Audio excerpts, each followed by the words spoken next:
Bonjour à tous et à toutes et bienvenue sur ma chaîne YouTube. Tout d'abord, j'aimerais remercier les personnes qui ont liké la vidéo précédente, ça fait très plaisir. Donc aujourd'hui, nous allons aborder l'épisode 6 du chapitre 1 du récit Projet Renaissance. À la fin du chapitre 5, Liane était dans les couloirs de Chibras pour essayer d'aller chercher ce qui lui manquait et Liu était en train d'occuper les gardiens. Voilà, donc je vous dis bonne lecture, bon visionnage et on se retrouve à la fin de la vidéo. Projet Renaissance, chapitre 1, épisode 6.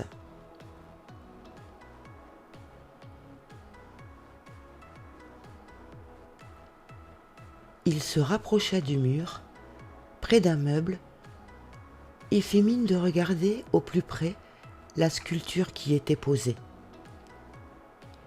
Une petite plaque en bronze indiquait qu'il s'agissait du David de Michel-Ange, avant son combat contre Goliath.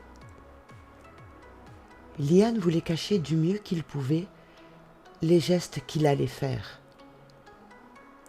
Il s'approcha encore plus près, se pencha comme pour admirer le symbole de Florence. Il avait repéré 4 caméras dans le couloir, une à chaque coin.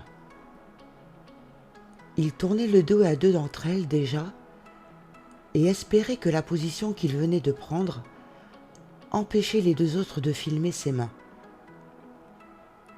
Doucement, il prit de sa droite son portable qu'il avait caché dans la doublure de sa veste. Il l'alluma avec son empreinte et appuya sur une application. Il tapa rapidement une série de chiffres et de lettres, puis l'éteignit et le remit en place. Voilà, c'est maintenant. Voyons si j'ai bien fait mon travail, se dit-il. Si Li a bien fait le sien, ça ne devrait plus tarder. Il se redressa, fit un pas en arrière et se redirigea vers la porte du professeur Chuan. Il regarda de nouveau sa montre. Elle affichait 20h59. Dernière minute, pensa-t-il. Il va falloir courir, et vite. La ronde de Beau n'était pas prévue au programme. J'espère ne pas me trouver nez à nez avec lui. De toute façon, si mon portable ne vibre pas, c'est que c'est fichu. Liane n'était plus croyant depuis la disparition de Liu, mais, à ce moment précis, il aurait bien prié tous les dieux de la terre et du ciel. Il regarda l'écran de sa montre où les secondes défilaient. 20h59 et 30 secondes. 20h59 et 40 secondes. Il mit la main sur sa veste à l'endroit où le portable était caché. C'est maintenant ou jamais, fit une voix dans sa tête, son subconscient peut-être. Tous les muscles de Liane se crispèrent d'un coup. Les dernières secondes lui parurent interminables. 21h, affichait l'écran. Pendant ce temps, Li entra dans les toilettes des dames, choisit une cabine, verrouilla la porte et s'assit. Elle se pencha et prit, dans le panier d'osier, la tablette. Elle l'alluma et fit le code. Une vidéo se mit de suite en mode lecture. « Lis !» fit la voix de son frère au travers le haut-parleur de la tablette. « Je sais que tu vas te demander à quoi tout cela rime. Fais-moi juste confiance, tout comme j'ai confiance en toi. Voilà ce que tu devras faire. C'est simple et compliqué à la fois. J'ai besoin que tu distrais les gardiens pendant environ 10 minutes pour que je puisse récupérer ce que je suis venu chercher. Il faut qu'à 21 heures précises, tu sois au plus près d'un des ordinateurs des gardiens. Peu importe lequel. L'essentiel, c'est que tu puisses être à moins de 2 mètres du processeur. Je sais que tu n'aimes pas faire la fille, mais pour une fois, Serette, utilise tes atouts pour distraire au mieux les gardiens de 21 heures à 21h10. Peut-être un peu plus si je rencontre une difficulté. Je t'aime, même si ces dernières années j'ai été souvent absent. Je te promets de rattraper le temps perdu en temps voulu. Et je te promets de tout te révéler dès notre retour à la voiture. Je te connais, ma Lily. Je sais que tu auras 1001 questions. Sois patiente. Dans le panier, je t'ai mis quelques babioles qui pourraient te servir. Il faut absolument que tu portes la montre. Elle est connectée. C'est elle qui fera office d'interface. Voilà, je te donne rendez-vous tout à l'heure. Oh, j'allais oublier. Efface cette vidéo. Vide la poubelle. Essaye de faire en sorte qu'elle ne puisse pas être découverte, si tu le peux. Sinon, brise-la. Voilà, message terminé. Merci. La vidéo s'arrêta aussitôt et l'écran d'accueil s'afficha. Lee cliqua sur l'icône de la vidéo, le fit glisser jusqu'à l'icône de la poubelle virtuelle et relâcha la pression. Un message s'afficha sur l'écran, lui demandant si elle était sûre d'effacer ce fichier. Elle confirma et celui-ci disparut. Elle vida ensuite la poubelle et éteignit la tablette. Elle se releva, sortit de la cabine et se dirigea vers les lavabos. Elle posa le panier sur le plan et regarda à l'intérieur. Elle prit les objets un à un pour mieux les visualiser.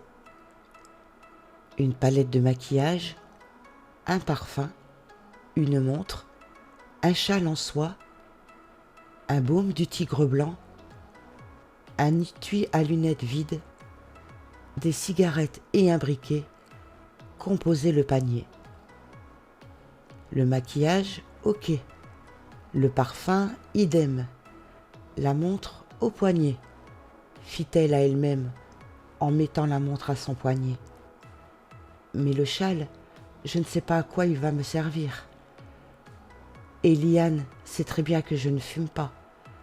Alors, pourquoi ces cigarettes? Et le baume? Et l'étui?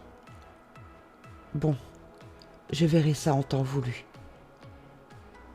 Elle se maquilla, mit une goutte de parfum derrière chaque lobe de ses oreilles et une au creux de ses seins. Elle remit le tout dans le panier. Elle se lava les mains et en les essuyant, eut une idée. Elle posa la tablette au sol, l'écrasa du talon, puis enroula le tout dans plusieurs couches de papier essuie-mains. Elle vida la poubelle des lavabos, mit le paquet au fond de celle-ci et recouvra le tout avec les détritus déjà présents. Elle espérait que la femme de ménage viderait la poubelle sans regarder dedans. Elle se regarda une dernière fois dans le miroir, défit le deuxième bouton de sa robe, laissant entrevoir son décolleté, et sortit. Au son de la porte, les deux gardiens levèrent leur tête en même temps. Ils la regardèrent venir vers eux. « Voilà, je suis prête, messieurs. Mais est-ce bien nécessaire? Mis à part cette robe, fit-elle en la soulevant légèrement, laissant entrevoir ses jambes. Et ce que j'ai dans ce petit panier, je n'ai rien à déclarer. Les deux hommes se regardèrent, mais aucun des deux n'osa prendre l'initiative de l'emmener au contrôle pour une fouille. Elle n'avait assurément pas grand-chose à cacher sous cette robe fine. Xang prit le panier et regarda son contenu. Maquillage, parfum, châle, baume, étui à lunettes, cigarettes et briquets, dit-il à son collègue. Pas besoin d'une fouille pour si peu. N'est-ce pas, Bao? Oui, répondit celui-ci, en regardant Li avec un sourire. On ne va pas déranger mademoiselle pour si peu. Vous pouvez attendre votre frère sur le canapé, là-bas, mademoiselle. Voulez-vous un thé? De l'eau? Demanda Bao mielleusement. Je vous en serai gré, merci. Un thé fera l'affaire, répondit Li en se dirigeant vers l'espace détente, tout en mettant sa main dans ses cheveux comme pour les remettre en arrière. Un thé pour la demoiselle, Bao, fit Xang à son collègue. Vas-y, toi, moi je surveille la demoiselle, répondit celui-ci. Non, toi tu y vas. Elle m'a regardé en premier et m'a adressé la parole.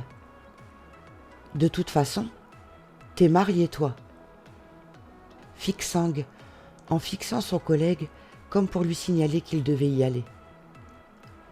Oui, et alors? Marié ne veut pas dire que je n'ai pas le droit de regarder de belles choses quand celles-ci se présentent. Et il faut dire qu'ici, il n'y a pas foule qui passe, répondit Bao énervé. Mais c'est bon, j'y vais. Voilà, ce 6e épisode du chapitre 1 du récit Projet Renaissance est terminé. J'espère qu'il vous a plu. N'hésitez pas à me faire des suggestions ou des commentaires et je vous donne rendez-vous pour l'épisode 7 du chapitre 1 pour suivre les aventures de Li et Liane. N'hésitez pas non plus à me faire des commentaires sur la musique, si vous préférez celle-ci ou les autres d'avant. Vous pouvez également liker, vous abonner et appuyer sur la petite cloche pour ne rien rater. Voilà, à bientôt et puis je vous dis à la prochaine. Ciao, ciao!